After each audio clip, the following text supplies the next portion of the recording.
alimi wa zaina bil halmi wa akribna bit taqwa wa jamilna bil afiyah ya arhamar rahimin. Rabbi zidna ilman wa wasi' lana fi rizqina wa barik lana fima razaqtana wa ja'alna mahbuban fi qulubi ibadik wa azizan fi uyunihim wa ja'alna wajihan fi dini wa dunya wal akhirah wa minal muqarrabin ya kasiran nawal ya hasanal fi'al ya qa'iman bila zawal ya mumti'a bila misal falakal hamdu wa lakal syukru wa lakal minnatu wa lakal syarafu ala kulli hal wa la hawla wa la quwata illa billahil aliyil azim. Sallallahu ala sayyidina Muhammad nabil ummi wa ala alihi wa ashabihi wa baraka wasallam. Alhamdulillahi rabbil alamin. Bismillahirrahmanirrahim. Qala al-musannifu rahimahullah rahmatan wasi'ah. Faslun tashdidatul Fatihah arba'a asyara. Pasal menerangkan tasydidnya Fatihah itu arba'a asyara, ada 14. Di dalam surat Al-Fatihah tasydidnya ada 14. Yang pertama pada kalimat bismillah. Tasydidnya berada di mana? Fauqal lami, berada di atas lam lafaz Allah. Lalu yang kedua ar-rahmani, tasydidnya berada di fauqar ra, di pucuk ra. Lalu yang ketiga ar-rahimi, tasydidnya fauqar ra'i, juga ada di pucuk huruf ra. Lalu yang keempat alhamdulillah, fauqal lamil jalalah, tasydidnya ada di pucuk lam lafaz Allah. Lalu kemudian rabbil alamina, fauqal ba, tasydidnya ada di huruf ba, rabbil. Ar-rahmani fauqar ra, tasydidnya ada di pucuk huruf ra. Ar-rahimi fauqar ra, juga ada di pucuk huruf ra. Lalu kemudian maliki yaumiddin fauqad dal, tasydidnya ada di pucuk kalimat ad-dini. Lalu kemudian iyyaka na'budu fauqal ya, tasydidnya ada di pucuk huruf ya, iyyaka. Wa iyyaka nasta'in fauqal ya, juga ada di pucuk huruf ya. Ihdinas siratal mustaqim fauqas shad, ada di pucuk huruf shad. Ihdinas siratal ladzina fauqal lam, ada di pucuk huruf lam. Siratal an'amta alaihim ghairil maghdubi alaihim waladdallin fauqad dad wal lam, ada di pucuk kalim huruf dad dan lam. Waladdallin, waladdallin mat apa ini? Dibaca 6 harokat. Waladdallin, mat lazim ilmi musaqqal. Ishtamal azal faslu ala bayani adadi tashdidatil Fatihah. Pasal tadi mengandung keterangan jumlah daripada tasydid yang ada di surah Al-Fatihah. Min annaha arba'a asyara, dikatakan bahwasanya jumlah tasydid yang ada pada surat Al-Fatihah berjumlah 14. Wa ala ta'yini mahaliha, dan pada pasal ini tadi juga telah dijelaskan tempat-tempat tasydidnya. Wa huwa zahirun, dan sudah sangat jelas. Ghaniyun anisyarhi, jadi sudah dianggap cukup tanpa harus dipanjang lebarkan lagi penjelasannya.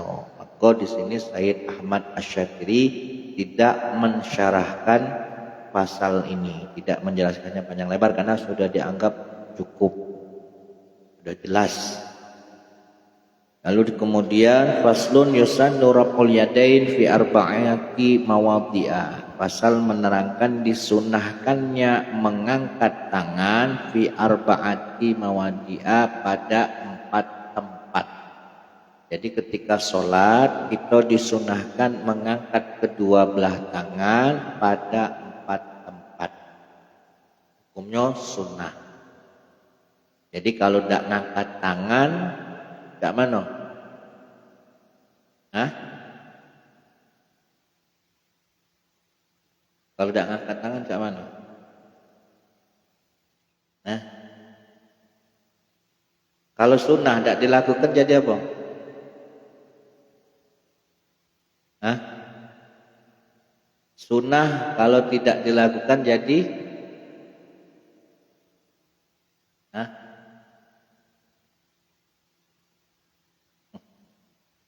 Kalau sunnah ditinggalkan jadi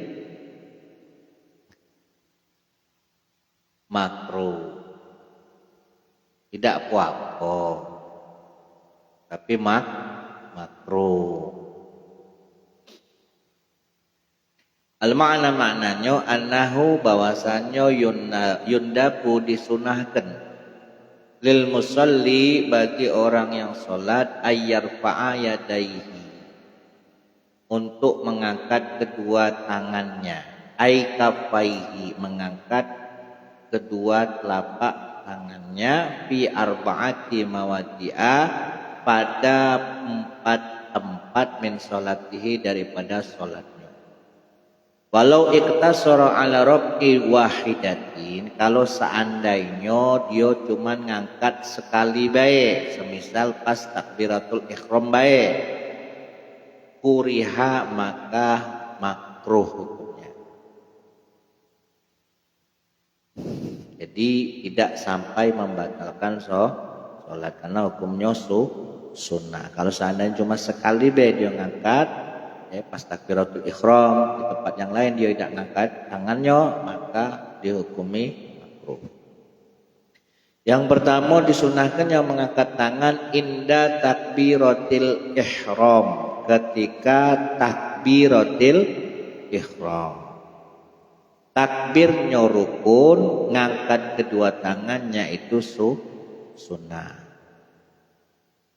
Jadi kalau semisal Allahu Akbar, ngangkat tangan apa? Karena yang menjadi rukun itu takbirnya. Adapun mengangkat tangannya itu hukumnya sunnah. Annal awala bahwasanya yang pertama minal mawadhi'i daripada tempat-tempat allati yundabu yang disunahkan lil musalli bagi orang yang salat ayyarfa'a fiha yadaihi, yang mana pada tempat tersebut dia mengangkat kedua belah tangannya. Yang pertama waktu takbiratul ihram, yaitu dikala takbiratul ihram. Walau muttaji'an, meskipun dia tidur, dia sholat dalam keadaan berbaring, misalkan dalam kondisi sakit, tetap disunahkan mengangkat kedua tangan.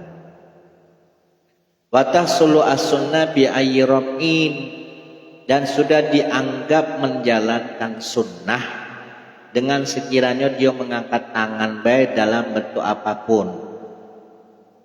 Istilah kata Allahu Akbar, Allah. Yang penting angkat tangan. Kalau angkat tangan dia sudah mendapat hukum sunnah. Wal akmal, adapun mengangkat tangan yang paling sempurna, paling ideal, ayyabtadi ahu ma'a ibtida'it takbir.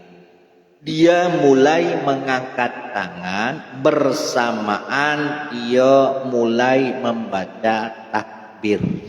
Jadi berbarengan. Angkat tangannya mulai itu diawali dengan berbarengan dengan mulainya kita takbiratul ihram. Wa yanhiyahu ma'a intihaihi, dan juga mengakhirkan mengangkat tangan berbarengan juga mengakhiri bacaan takbir. Fabtida'uhuma ma'an wantiha'uhuma kazalik. Memulainya bebarengan, mak itu juga mengakhirinya juga berbarengan. Allah, jadi pas Allah mulai kata Allahu Akbar. Jadi bar, kabar, angkat tangan terus nah, itu yang idealnya. Tapi kalau sekedar Allahu Akbar sudah dianggap sunnah. Cuman yang paling sempurna tadi diawali ketika bebarengan dengan bacaan takbir dan diakhiri juga dengan bacaan takbir berbarengan. Wa yusanu, dan disunahkan ketika takbir, ketika mengangkat kedua tangan itu sunnahnya cak mano kashful yadaini, dengan membuka kedua telapak tangan. Berarti apa? Tidak ngenggem, harus muka, itu yang sunnah. Kalaupun ngenggam juga tidak apa-apa dia takbir. Ya, dia takbir dengan menggenggam juga tidak apa-apa. Karena sunnahnya itu membuka. Yang kedua, wataujihu batnihima ilal kiblat, menghadapkan bagian dalam telapak tangan ke arah kiblat. Jadi yang putih ngadep kiblat, kan?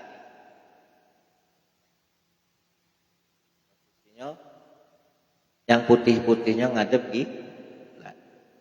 Wa tafrijul asabi'i tafrijan wasaton, dan juga sunnah merenggangkan jari jemari dengan renggangan yang sedengan, tidak terlalu lebar, tidak bukannya tapi sedang baik. Bukan dirapatkan, ya sunnahnya direnggangkan, tapi dengan merenggangkan yang tengah-tengah, yang sedengan, tidak terlalu lebar. Wa muhazatu ru'usil ibhamaini syahmatayil uzunaini, dan mensejajarkan atau lurusnya ujung jempol, lurus sejajar dengan syahmatail uzunaini, dengan daun telinga. Posisi jempol itu sejajar dengan daun telinga. Wa ru'usi baqiyatil asabi' a'lal uzunain, dan ujung jari jemari yang lain itu tegak lurus, ya, di ujung dua telinga, yang sunnah. Wal kafaini al mankibaini, dan kedua telapak tangan sejajar dengan pundak. Yang jempol sejajar dengan ini, yang jari-jari tegak lurus dengan ujung. Jadi kalau mah ini bayos, nah, cuman yang idealnya tadi.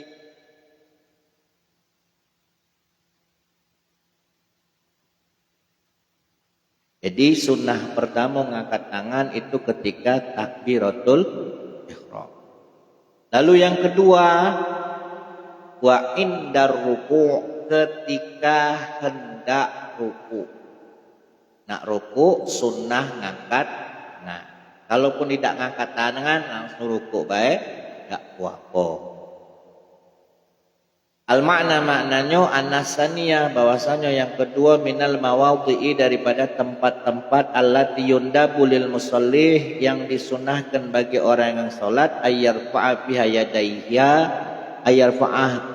yadaihi, yang mana disunahkan bagi dia untuk mengangkat kedua tangannya adalah waktu ruku', ketika dia hendak ruku'. Wa tahsulu sunnah bi ayyiraf'in, dan dianggap sudah mendapatkan kesunahan mengangkat tangan, yaitu bi ayyiraf'in, dengan cara apapun dia mengangkat tangan. Penting angkat sudah dianggap sudah mendapatkan sunnah. Sama cak takbir tadi. Yang idealnya macam mana? Wal akmal, yang paling ideal, yang paling utama po ayyabda'a bi rabbika iman. Ayyabda'a bi rabbika iman ma'ab tida'it takbir. Dia mulai mengangkat tangan itu ketika berdiri. Ketika sudah tegak berdiri baru ngangkat tangan. Ma'a ibtida'i takbir disertai dengan memulai membaca takbir. Dari rukuk ke sami Allahu liman. Salah. Nak rukuk rukuk. Sama ini kan? Allah. Jadi memulai ketika berdiri, memulai ngangkat tangannya pas tegak, kan pas taruh, kan pas taruh. Jadi pas tegak ini turun dari ruh. Fa iza haza kafahu an ibai. Dan pada waktu itu pula kedua telapaknya sejajar dengan pundak. Inhana lalu kemudian baru menunduk. Wa yamuddu takbir ila ayastaghriqa fi ruku, dan hendaknya dia memanjangkan bacaan takbir sampai selesai dia ruku. Jadi pas tegak main ini kan Allahu Akbar. Jadi manjangkan kalimat takbir sampai dia selesai ruku. Lalu yang ketiga sunnahnya indal i'tidal, ketika i'tidal. Berarti ketika bangun dari ruku. Al maknanya an-nasalisa, bahwasanya yang ketiga minal mawadhi'i, daripada tempat-tempat allati yundabu lil musalli ayyarfa'a bihi fiha yadaihi, yang mana tempat tersebut disunahkan bagi orang yang sholat untuk mengangkat kedua belah tangannya waktu i'tidalihi minar ruku, yaitu waktu ketika dia i'tidal bangun dari ruku. Fayarfa'ahuma, maka hendaknya orang yang sholat mengangkat kedua tangannya ma'ab tidak irosihi. Ma'ab tidak irosihi, mengangkat kedua tangannya berbarengan memulai mengangkat kepalanya. Pas mengangkat kepala sembari dia mengangkat tangan.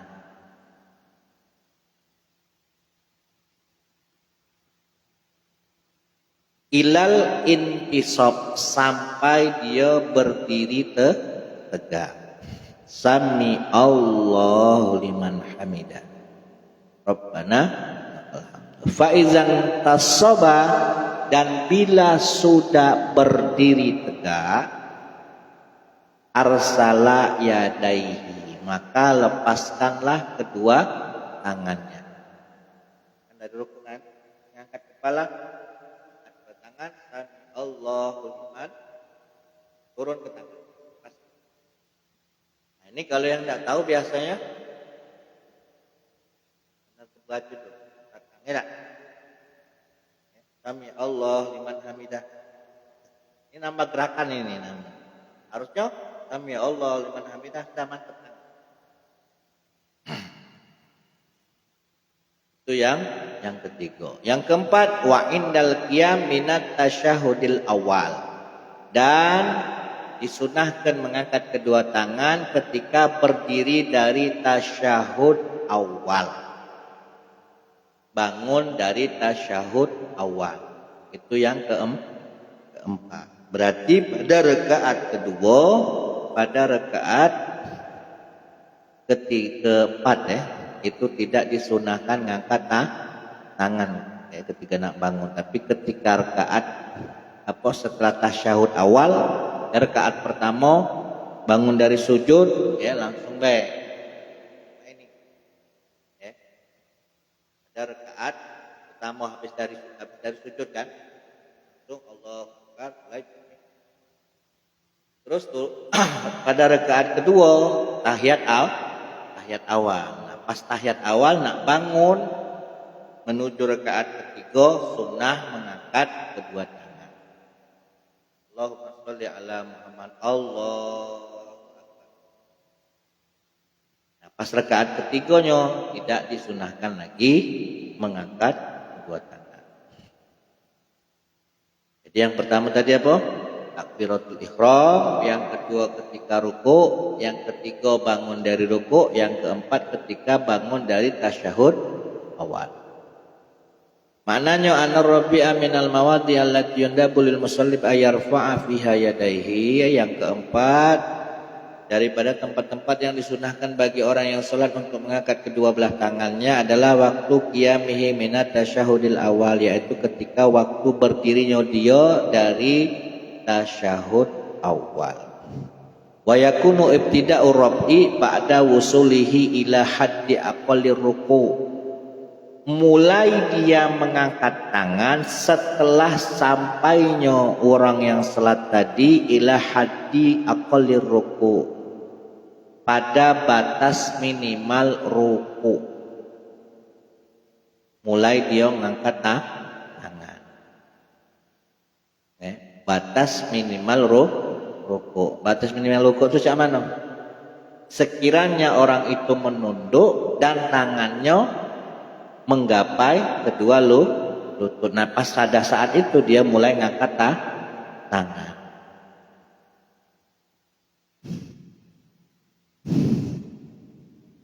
Faslun syurutis sujud sab'ah. Asal menerangkan syarat-syaratnya sujud ada 7. Syaratnya sujud itu ada 7. Karena sujud ini termasuk apa? Termasuk apa sujud ini? Rukun sholat. Kalau tidak memenuhi syarat maka sujudnya tidak sah. Kalau tidak sah berarti ya sholatnya tidak sah. Maknanya anna syuruta, bahwasanya syarat-syarat allati tushtaratu, yang disyaratkan di sihatis sujud, untuk sahnya sujud fi kulli sholatin, pada setiap sholat itu sab'ah, ada 7 syarat. Idza akhallal musalli bi wahidin minha lam yasih sujuduhu. Bila mana kurang dari 7 tadi, kurang sikok bae, maka sujudnya tidak sah. Yang pertama, ayas juda ala sab'ati a'dha. Orang yang sholat sujud dengan 7 anggota tubuhnya. Dia sujud dengan menggunakan 7 anggota tubuh. Maknanya anal awal min syurutis sujud, bahwasanya syarat sujud ayas juda al musalli ala jamil a'dha'i as-sab'ah. Orang yang sholat hendaknya sujud dengan menggunakan semua 7 anggota al-ati bayanuhu, yang 7 anggota tubuh tersebut akan dijelaskan nantinya. Gambarannya cak mana? Bi ayat doa ala maudhi'i sujudihi juz'an min jabhati. Gambarannya ialah ia meletakkan pada tempat sujudnya yang pertama apa? Juz'an min jabhatihi, sedikit bagian daripada apa? Jidatnya. Kening, dahi ya. Minimal sedikit saja menempel tempat sujud. Itu anggota sujud pertama. Yang kedua, wajuz'an min kulli min rukbatayhi. Dia meletakkan sedikit saja dari masing-masing kedua lututnya. Minimal sedikit baik nyentuh lantai. Dari masing-masing lututnya. Berarti 3. 2 lutut tambah sikok dahi berarti 3. Wajuz'an min butuni asabi'i kullun min kafaihi. Wa juz'an min butuni asabi'i kullin kullun min kafai. Dan sedikit bagian saja daripada bagian dalam jari jemarinya masing-masing dari kedua telapak tangan. Ya, sedikit bagian daripada jari jemari masing-masing kedua tangan. Berarti 3 tambah 2 5. Lalu kemudian apa? Wajus'an min butuni asabi'i kullun min rijlaihi. Dan sedikit bagian daripada bagian dalam jari jemari masing-masing kedua kakinya. Berarti tambah 2 lagi jadi 7. 2 lutut, 2 jari jemari, 2 jari jemari kaki. Minimal menempel sedikit jadilah sudah dianggap sah. Walau usbu'an min kulli yadin wa rijlin, meskipun hanya 1 jari saja pada setiap masing-masing tangan ataupun kaki. Misalkan dia sujud yang nempel itu cuma jempolnya baik yang nempel di lantai. Tapi masing-masing ya kiri kanan, bukan salah siko. Jadi misalkan kanannya baik, kaki kanannya baik, yang nempel cuman jempolnya baik, sementara kaki kirinya tadi mah ini. Kaki kirinya mah ini. Paham ya? Bukan yang putihnya. Yang harusnya nempel di lantai itu bagian dalam. Nah, bukan ininya. Kalau ini yang nempel tidak sah.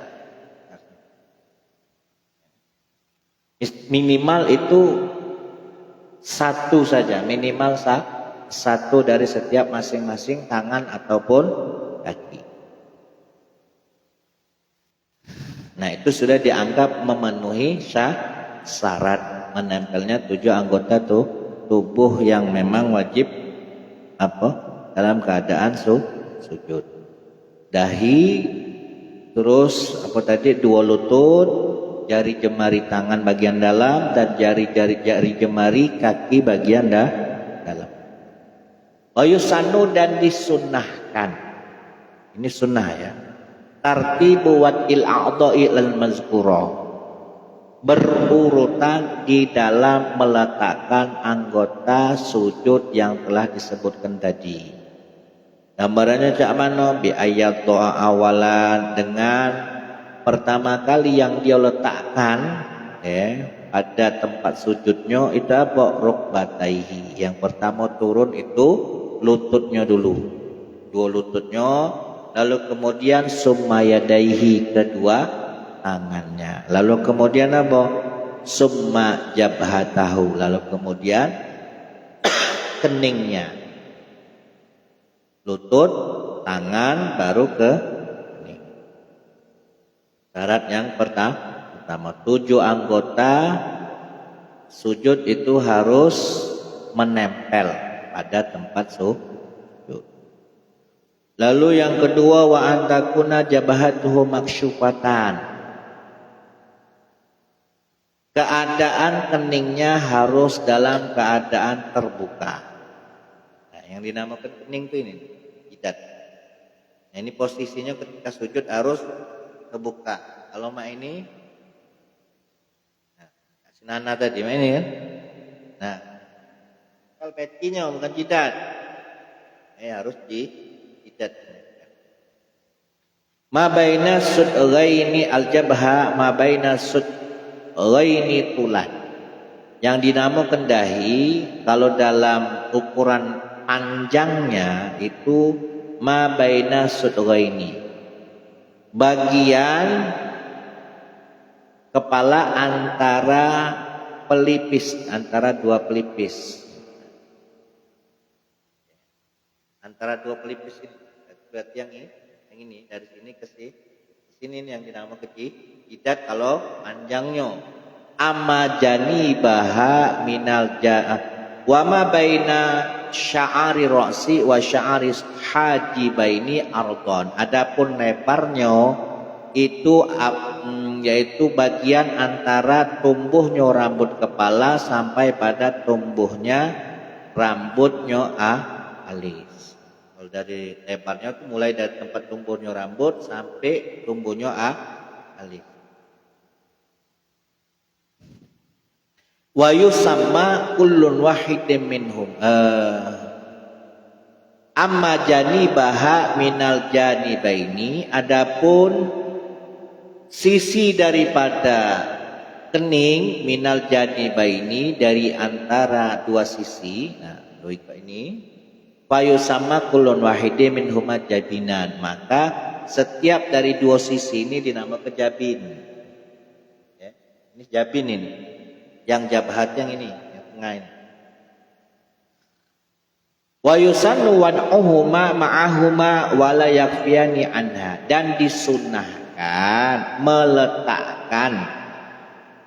meletakkan kedua-duanya berbarengan.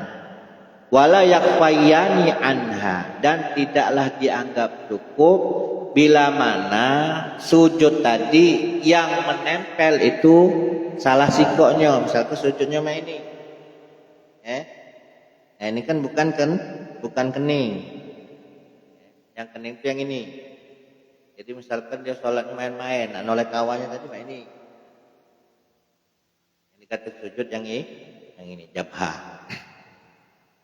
Al maknanya anasanya min syuruti sujud, bahwasanya syarat yang kedua daripada syarat-syaratnya sujud antakuna jabhatul musalli maksyufah, keadaan keningnya orang yang sholat itu dalam kondisi terbuka. Bi ayyubashshira ba'du basyaratiha aw sya'ariha musallahu, gambarannya basyaratiha, kulit daripada keningnya ini tadi menempel sebagian minimal sebagian itu menempel tempat sujud. Au sya'ariha, atau minimal bulu-bulu yang atau rambut-rambut tipis yang kebetulan atau tumbuh di kening tadi nempel pada tempat sujudnya. Tapi kalau seandainya sujud tadi tidak nempel, kening tadi tidak nempel, maka sujudnya tidak dianggap sah. Minimal rambut tipis-tipisnya benar sudah nempel, atau kulitnya itu sudah menempel. Amma baqiyatul a'dha, adapun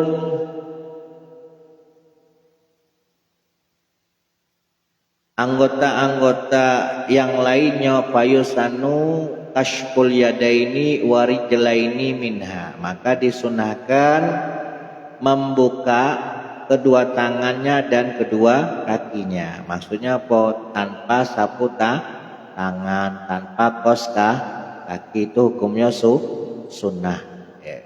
Seandainya pakai kos kaki, pakai apa lagi?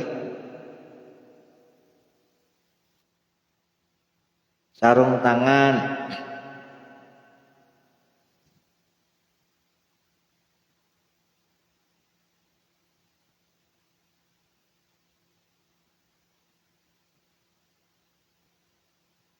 nah itu tidak mengapa. Tapi sunnahnya harus dalam kondisi terbuka. Wa yukrahu kashfu ma adama yajibu satruhu minar rukbataini, dan dimakruhkan membuka selain daripada apa yang diwajibkan untuk ditutupi minar rukbataini, diantaranya dua lutut. Dua lutut harus dalam kondisi tertutup. Kalau seandainya dia terbuka tapi dia nempel ke lantai kan, jadi tidak terbuka aurat. Kalau terbuka aurat ya batal. Yang sunnah terbuka itu jidat sama kedua telapak tangan dan kedua kaki. Ini bagi laki-laki. Kalau perempuan ya ya batal kalau seandainya terbuka kakinya. Lalu yang ketiga wa tahammul bi ra'sihi. Selain menempel juga tahammul bi ra'sihi. Harus ditekan. Kepalanya harus menekan. Al-makna maknanya an-nasalisa min syuruti sujud ayat tahammalal musalli bi ra'sihi. Orang yang sujud hendaknya menekan kepalanya ketika sujud bihai sulaukana tahta qatnun lan kabasa. Sekiranya kalau seandainya di bawah tempat sujudnya itu kapas kok ditekan, maka apa bahasanya itu? Kempes ya. Blesek kalau bahasa Jawanya. Kempes. Jadi posisinya harus kan hanya nyentuh baik.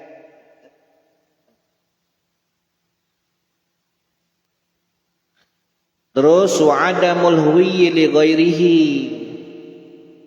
Tidaklah dia turun untuk sujud dengan niat yang lain. Turunnya dia dari i'tidal itu memang niat untuk sujud, bukan niat yang lain. Maknanya bahwa anna rabi'a min syuruti sujud, bahwasanya yang keempat daripada syarat-syaratnya sujud alla yahwiya al-musalliya li ghairihi. Tidaklah orang yang salat itu turun dengan maksud yang lain. Turun sujudnya tadi bukan dengan tujuan lain. Walau saqata minal i'tidali ala wajhihi qahran. Semisal di sini ada contoh si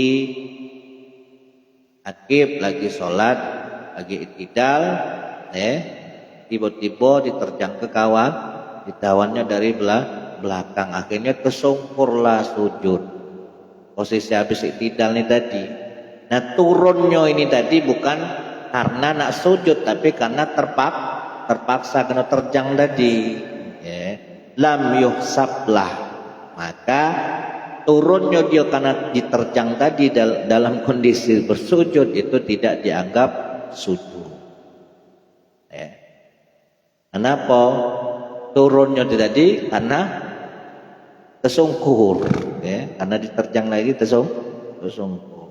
Apa yajibu alaihi al-aud, maka wajib bagi dia untuk mengulangi sujudnya kembali lagi ilal i'tidal ke i'tidal. Kalau kejadiannya macam itu liyahwiya minhu, agar supaya dia setelah i'tidal turun memang tujuan untuk sujud. Bi khilafi ma law saqata minal huwilahu au minal i'tidali ba'da qasdihi al huwilah fa innahu la yadurru. Berbeda bila mana terjatuhnya dia, nyampaknya dia tadi minal huwilah, hendak turun dari i'tidal, au minal i'tidali ba'da qasdihi al-huwi, atau setelah dari i'tidal tadi memang tujuannya untuk sujud, tiba-tiba jatuh dewe, fa innahu la yadur, maka jatuhnya dengan sendirinya tadi tidak dianggap tidak dianggap bukan tujuan lain, tapi memang tujuan untuk sujud. Fayuhsabulahu, maka yang demikian itu sudah dianggap tujuan untuk bersujud. Wa alla yasuda ala syai'in yataharrak biharakatihi, dan tidaklah dia, syarat yang selanjutnya, tidaklah dia sujud pada sesuatu yang bergerak dengan sebab dia bergerak. Tidak sujud pada sesuatu yang bergerak karena dia bergerak. Al-makna maknanya anal khamisa min syuruti sujud, bahwasanya yang kelima daripada syarat-syaratnya sujud alla yasjuda al-musalli ala syai'in mahmulin lah. Dia tidak sujud pada sesuatu yang dia bawa ketika sholat. Contoh pecah, ketika dia sholat dia pakai selendang, korban tapi dikalung kenyong. Nah ketika dia rukuk kan korban ini pasti bergerak. Nah, seandainya dia pas sujud, karena dijingoknya sajadah ini tadi banyak tepunya, diselembrehkannya lah yang ini tadi, korbannya ini tadi di posisi tempat sujud dia. Lalu dia sujud pada korban yang dia bawa tadi, ya, yang dipakainya, maka dianggap tidak sah sujudnya. Kecuali kalau memang sorban atau selendangnya tadi memang diletakkan di tempat sujud, bukan di bawah.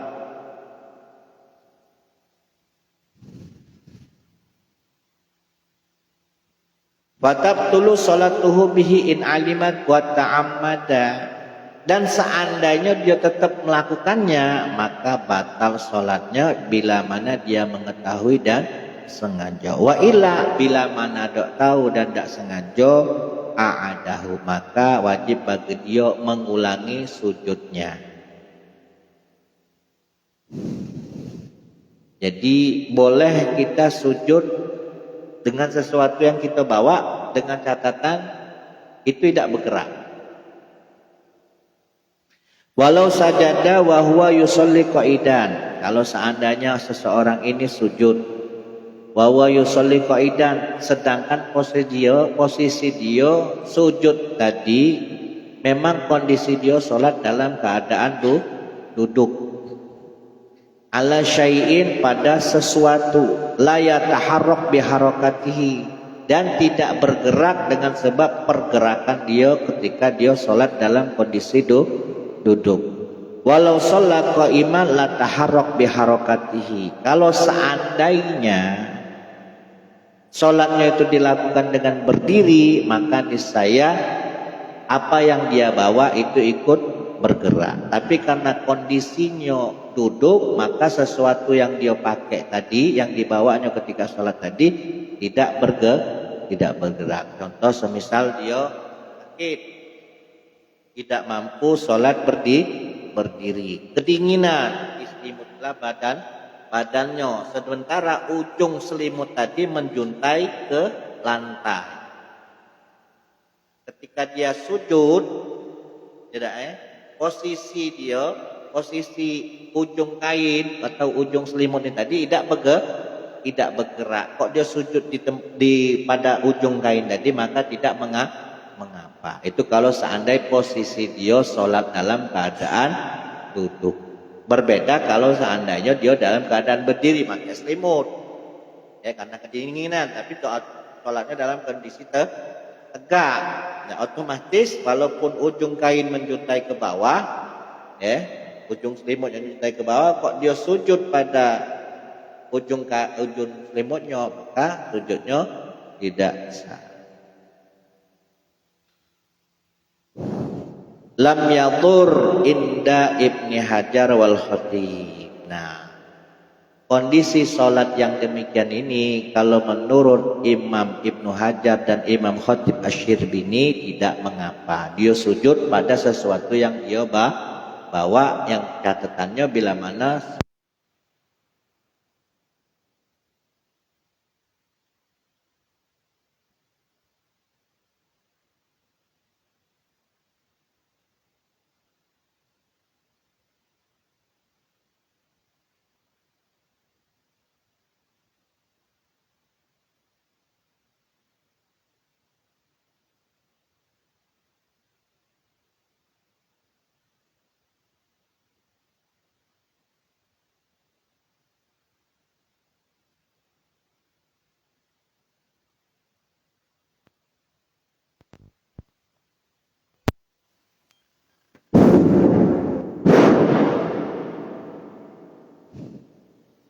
kalau menurut pendapatnya Imam Ibnu Hajar dan Imam Khatib Asy-Syirbini, ya.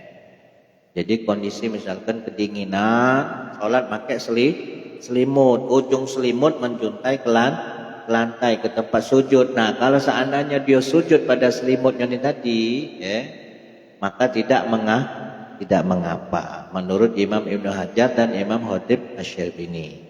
Tapi wa'tamada Romli al-Dharar, sementara pendapat Imam Romli itu tidak dianggap sah. Wa kharaja bimahmulihi nahwu saririn. Dikecualikan di sini benda yang bergerak yang dibawanya ketika sholat. Contoh seumpamanya ranjangnya, kasurnya ikut bergerak misalnya. Usolli alaihi wa yataharrak biharakatihi fa innahu la yadur.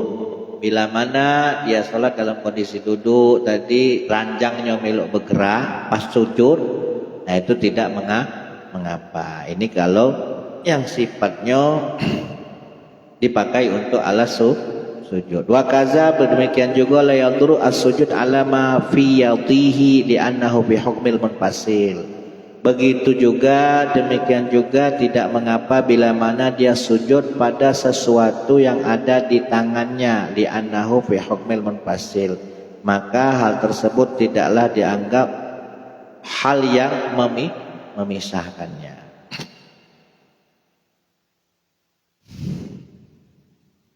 Jadi intinya orang yang sujud itu harus sujud pada tempat sujudnya, bukan pada sesuatu yang dia bawa. Ketika kalau contohnya pecah apa tadi? Selendang tadi Kalau seandainya sujud, selendang tadi nyuntai pas tepat di tempat sujudnya, kok dia sujud di selendang itu, maka sholatnya batal kalau seandainya dia tahu dan sengaja. Tapi kalau seandainya tidak tahu maka cukup mengulangi. Wartifa'u asafilihi ala a'alihi wa ma'alam.